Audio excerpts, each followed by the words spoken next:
Hello, spider friends. It's time. It's time. It's time.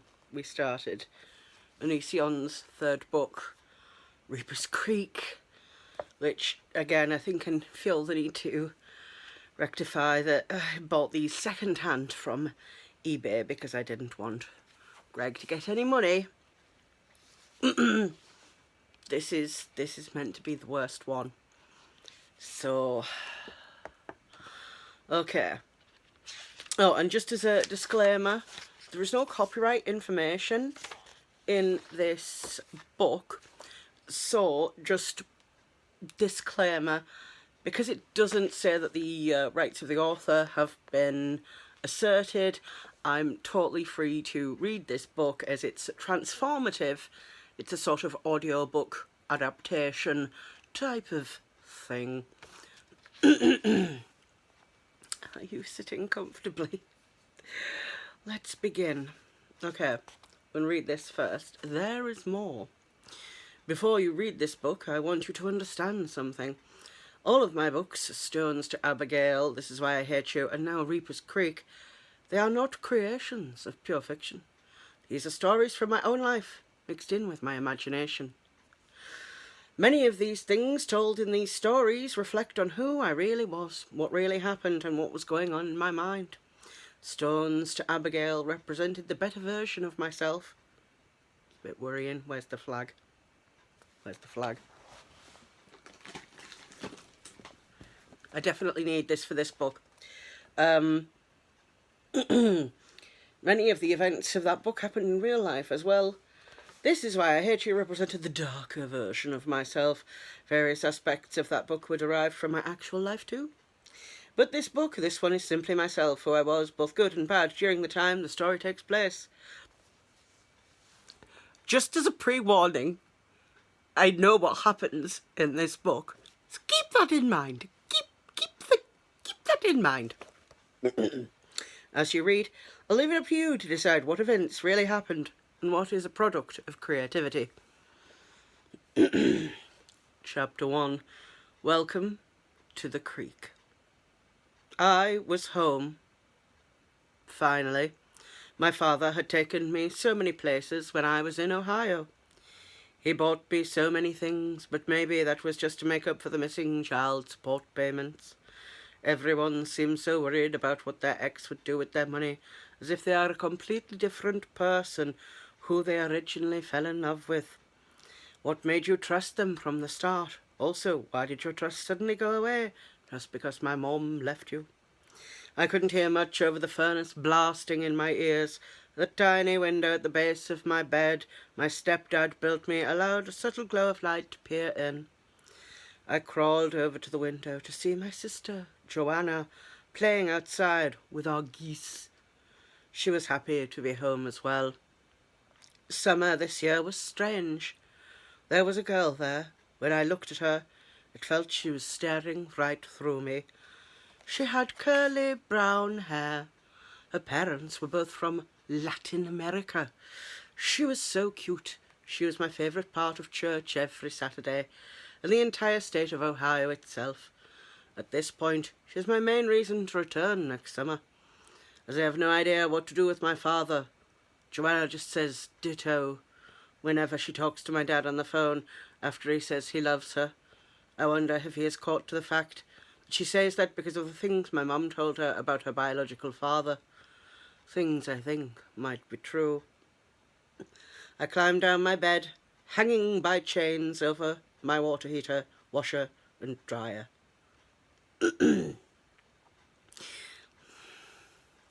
That's right, I live in a excuse me, in an 8x6 box. It sits by the kitchen in my 900 square foot home. However, all things considered, to me it's paradise here. When I'm at my dad's house, I feel like I'm some kind of cookie-cutter Christian bubble cult. Everyone smiles. Everyone is doing something, going somewhere. Yet I wonder, how can they ignore how corrupt they are? Oh, good, we're starting on that again, are we? I see past them showing off their pearly ivory teeth every time they see me. They're hiding from themselves. They are still breaking many of the fragile people they came across and smiling just the same. Walking outside, my stepdad is working on another bed with his bare hands, just like the bed he made me, the bed that somehow allowed me to exist with my own space in such an unlikely place. Where would I be going to bed without the contraption he made me? In the bathroom? Maybe we'd just hang a blanket from the ceiling in our wooden front room. "Hi, Papa," I said as my stepdad chipped away. He looked up with his goofy moustache, bending to his smile. "Hey there, Greg." Right, let's just... It literally says Greg, but that's not the character's name. The character's name is something different. And Greg just called him Greg because Greg's an idiot. "Hey there, Greg. I'm making this bed for your cousin, Rod."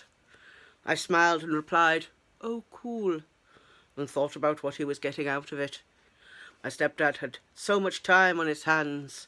Maybe he was putting food on the table, or maybe he was just trying to be everyone's friend. The problem with friends is they aren't bound to you by blood. There is no promise that they will never go away. Sometimes I feel like my real friends are the woods that surround my house, the creek that runs by it. They don't leave me, they don't lie. They never tell me who they are, and they never change.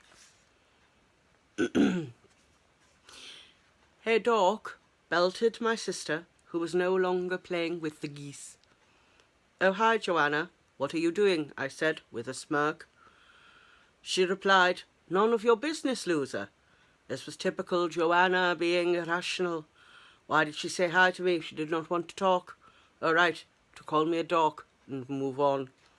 I wanted to go up the trail to the swing alone, but I felt a familiar wet dew on my feet. Of course, I wasn't wearing any socks or shoes yet. "Hey, Daniel," that's the character's actual name. "Want to help me out here, ever?" My stepdad was trying to insert a section of the bed into a supporting pole, but the teeth of the headboard kept wobbling around, making it a two-man job. My stepdad was a tall man, maybe 6'1". He had a haircut like he was in the Beatles band, but the caterpillar above his lip threw the look off. I always admired how healthy he looked, because almost everyone his age looked like they were well on their way to getting diabetes. "What are you waiting for, kid?" my stepdad asked. I replied, "Sorry, Papa. I got to go grab shoes 1 second." He replied with a dad-like, frustrated but friendly voice, "All righty then." All righty then.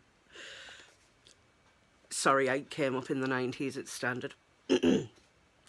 Slipping on some shoes inside. He slipped on the shoes, yeah. I ran back out and pushed the teeth of the headboard in the associated slots. Filthy. So he could firmly put the side of the headboard into the supporting beam. My stepdad said, "Thanks, buddy. I'll let you know if I need more help. The baseboard should be no problem, as it's shorter though." I laughed and hugged him. "I'm going up the hill, Papa," I said. He replied, "Okay, kid." Running up that hill, I got hit by countless stickers. These are plants that basically get stuck to your clothes by hooking them with their sharp prongs, or otherwise having a natural adhesive on them. I don't really worry about the stickers at this point, however. It was the nettles I was afraid of. Those push little needles into your skin and cause the significant pain. Oddly enough, if you boil them, apparently, they make a decent soup. But make no mistake, they are basically the jellyfish of plants. Getting past all the stickers, I was finally to it. The tree, the massive beautiful tree with a rope hanging down, just at the right length, so you could swing on it without smacking your body into nearby trees. Climbing up to the black, yellow, twisted rope, I grabbed on and began to swing around. "Woohoo!" I screamed. Almost every time, I was so happy to finally be at the place I belonged. It didn't matter I was wearing my pyjamas still. It didn't matter I was wearing a t-shirt supporting a non-Christian TV show. I wasn't at my biological dad's anymore. I was alone in the woods. I was free. Suddenly, I saw the face of my bully show up in front of my eyes. It was Philip. And immediately after, everything went black. I felt a small amount of blood dripping down my stomach. My eyes were closed. Without opening my eyes, I rolled backwards onto my back. I opened my eyes and saw trees above me. I was still outside in the woods alone. The birds were chirping. The sun rays were peeking through the leaves and pine.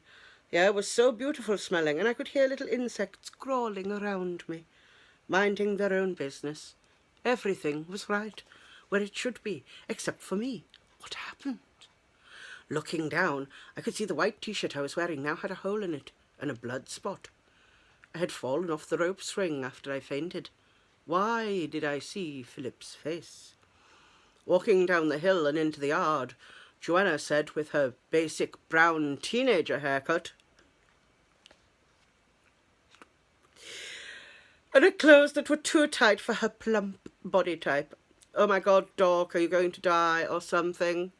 I replied, "Yes, Joanna, I'm going to die. Don't come to my funeral. You would somehow make it suck even more." Joanna yelled back a fake laugh. As I walked into the house, she had nothing else to say. Sorry, I was thrown by how terrible that sentence was written. Stepping across the wood floor, my mum painted white as a result of our pets peeing on our former carpet. Till means until. It was unbearable to have around. I walked into the bathroom, now compressing my wound. Took off my shirt and threw it in the tiny trash bin. Looking into the bathroom, that's so wasteful. Just because it's got like a blood spot on it, it'll come out in the wash. It's fine. It does come out. Just wash it. If it's still wet, just wash it. Looking in the bathroom mirror, I gazed at my own face. Same Daniel as always. Sharp jawline, acne on my face, bushy eyebrows, and abnormally tall for an 11-year-old. My brown hair was so boring, I thought about dyeing it all the time, but my mum said I was too young. Looking down, I could see my wound. Surprisingly, incredibly superficial. Maybe the sharp stick had fallen and when I blacked out hit a rib. I imagine I was hit somewhere. It would at least dug deeper. Time for my favourite part, pouring hydrogen peroxide on my wound and watching the science project explode in front of me. I felt like I had enough outdoors for that time. It was time to retire to my bedroom and play video games the rest of the day. My game of choice, Metal Gear Solid, a game that had been unwittingly programmed in my worldview, causing me to prematurely judge and reflect on the aspects of our world I would not have considered till, he means until, I was at least an adult without it. Mum gets home at 5 o'clock. Thus endeth the chapter. This one is like much more shorter than the others, and Greg wrote the book in very large type, so I've got that to look forward to. So yes, I want to thank you very much for watching this, the first of Let's Read Reaper's Creek dramatic reading. Hopefully I'll see you again next time if you like and subscribe, or like, you know, just like torturing yourself with Greg's really, really bad writing.